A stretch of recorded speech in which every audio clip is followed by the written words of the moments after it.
রাজ্যের যারা বর্তমান সরকারি কর্মচারী এবং পেনশনভোগী রয়েছেন তারা 2024 সালের আগস্ট মাসের বেতন তাদের ব্যাংক অ্যাকাউন্টে কবে পাবেন সেই নিয়েই আমাদের আজকের ভিডিও।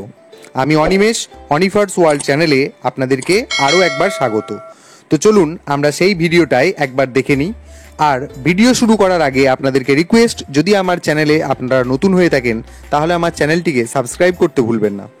ভিডিওর শুরুতেই আপনাদেরকে আমি জানিয়ে রাখি, আমি এখানে বেতন সংক্রান্ত যে তথ্য দিই তা কিন্তু অবশ্যই সরকারি তথ্য মোতাবেক।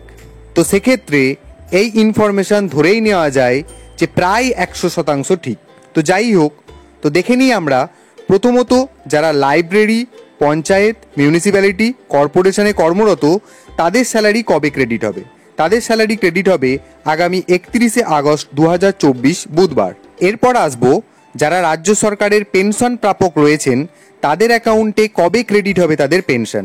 আগামী 2রা সেপ্টেম্বর 2024 সোমবার তাদের অ্যাকাউন্টে তাদের পেনশন ক্রেডিট হয়ে যাবে। এরপর 3 নম্বরে আসবো যারা রাজ্য সরকারি কর্মচারী রয়েছেন, অর্থাৎ যারা SDO office, BDO office, registry office, BLRO office এবং অন্যান্য নানান জায়গাতে কাজ করেন, সেই কর্মচারীরা 29শে আগস্ট 2024 বৃহস্পতিবার তাদের অ্যাকাউন্টে তাদের বেতন পাবেন। 4 নম্বরে রয়েছে যে সমস্ত কর্মীরা স্টাইপেন্ড, অনারারিয়াম, ওয়েজেস, রেমিউনারেশন ইত্যাদি পান, তাদের অ্যাকাউন্টে স্যালারি ক্রেডিট হবে 2রা সেপ্টেম্বর 2024 সোমবার। এরপরে আসছি 5 নম্বর এবং সর্বশেষ রাজ্যের যে সমস্ত শিক্ষক শিক্ষিকা রয়েছেন, সেটা স্কুল হোক বা কলেজ হোক, এবং সেখানে কর্মরত যেসব শিক্ষাকর্মী রয়েছেন তাদের বেতন ক্রেডিট হবে আগামী 30শে আগস্ট 2024 শুক্রবার।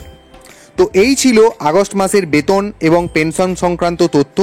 এই ভিডিও যদি আপনাদের কাছে ইনফরমেটিভ হয়ে থাকে তাহলে এই তথ্য সবার সাথে শেয়ার করুন, এবং যদি ভিডিওটি ভালো লেগে থাকে তাহলে অবশ্যই লাইক করতে ভুলবেন না।